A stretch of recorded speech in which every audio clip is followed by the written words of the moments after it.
నమస్తే. నేను మీ అశ్విని కుమార్. రాజ్యసభ స్థానాలు లేదా ఎన్నికలు 2026లో ఒక 73 స్థానాలకి జరగబోతున్నాయి.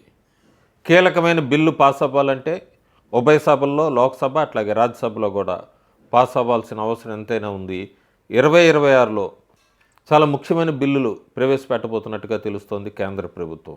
మరి ఇలాంటి సమయంలో ఈ 73 స్థానాల్లో ప్రస్తుతం ఎవరికి ఎన్ని స్థానాలు గెలుచుకునే అవకాశం ఉంది, అక్కడ క్రాస్ ఓటింగ్ లేకపోతే మనం మహారాష్ట్ర చూస్తే 7 స్థానాలు, 7కి 7 ఎన్డీఏ గెలుచుకుంటుంది.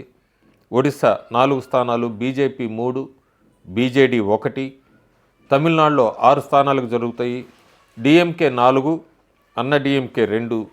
వెస్ట్ బెంగాల్లో 5 స్థానాలకి 2026లో 5 స్థానాల్లో రాజ్యసభ కాబట్టి అది టీఎంసీకి 4, బీజేపీకి 1. అస్సాంలో 3 స్థానాల్లో బీజేపీ 2, కాంగ్రెస్ 1. బీహార్లో 5 స్థానాలు, 5కి 5 ఎన్డీఏ గెలుచుకుంటుంది. అట్లాగే హర్యానాలో 2 జరుగుతాయి, 2 బీజేపీ. ఛత్తీస్గఢ్లో 2 బీజేపీ 1, కాంగ్రెస్ 1. హిమాచల్ ప్రదేశ్లో 1 స్థానంకి 1 స్థానం కాంగ్రెస్ కైవసం చేసుకుంటుంది. గుజరాత్లో 4కి 4 స్థానాలు బీజేపీ కైవసం చేసుకుంటుంది. జార్ఖండ్లో జేఎంఎం 1, బీజేపీ 1. మధ్యప్రదేశ్లో 3 స్థానాలకు జరుగుతాయి, అందులో 2 బీజేపీ, కాంగ్రెస్ 1. మణిపూర్లో 1 స్థానం, 1 బీజేపీ. మేఘాలయలో 1, అది ఎన్డీఏ కైవసం చేసుకుంటుంది అక్కడ. రాజస్థాన్లో 3 స్థానాలకి జరుగుతాయి, ఎన్డీఏ 2, కాంగ్రెస్ 1. అరుణాచల్ ప్రదేశ్లో 1 స్థానంకి జరుగుతుంది, 1 బీజేపీ గెలుచుకుంటుంది.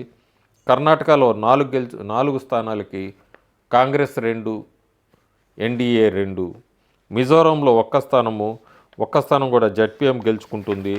అట్లాగే ఉత్తరప్రదేశ్లో 10 స్థానాలకి జరుగుతాయి, బీజేపీ 8, సమాజ్వాదీ పార్టీ 2. ఉత్తరాఖండ్లో 1 స్థానము, 1 బీజేపీ. నామినేటెడ్ 1, అది బీజేపీ 1. సో ముందు అంతా కూడా ఇంతకుముందు ఎన్డీఏకి 40, కాంగ్రెస్ ఈ కూటమికి 22, అదర్స్ 9. ప్రస్తుతం ఎన్డీఏ గెయిన్స్ 11 నుంచి 12 ఉండబోతున్నాయి 2026లో. కాంగ్రెస్ కూటమి 2 నుంచి 3 కోల్పోతోంది, అదర్స్ 9 అలాగే ఉంటున్నాయి. ఆ తర్వాత మొత్తం మనం చూసుకుంటే 2026లో 73లో ఎన్డీఏ 51 నుంచి 52 స్థానాలు, ఇండీ ఎలియన్స్ కాంగ్రెస్ కూటమి 19 నుంచి 20, అదర్స్ 2. ఫైనల్ టాలీ ఎలా ఉండబోతోంది?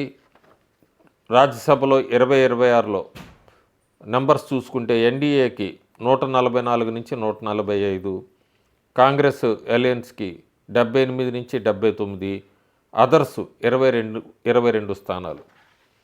సో 2026లో ఒక మంచి అడ్వాంటేజ్ ఉందని చెప్పచ్చు బీజేపీకి, ఎన్డీఏ ప్రభుత్వానికి.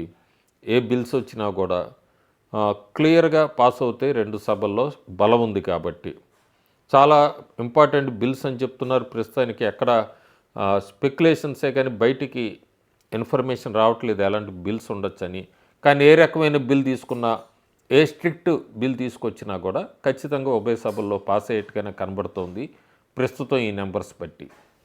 Thank you.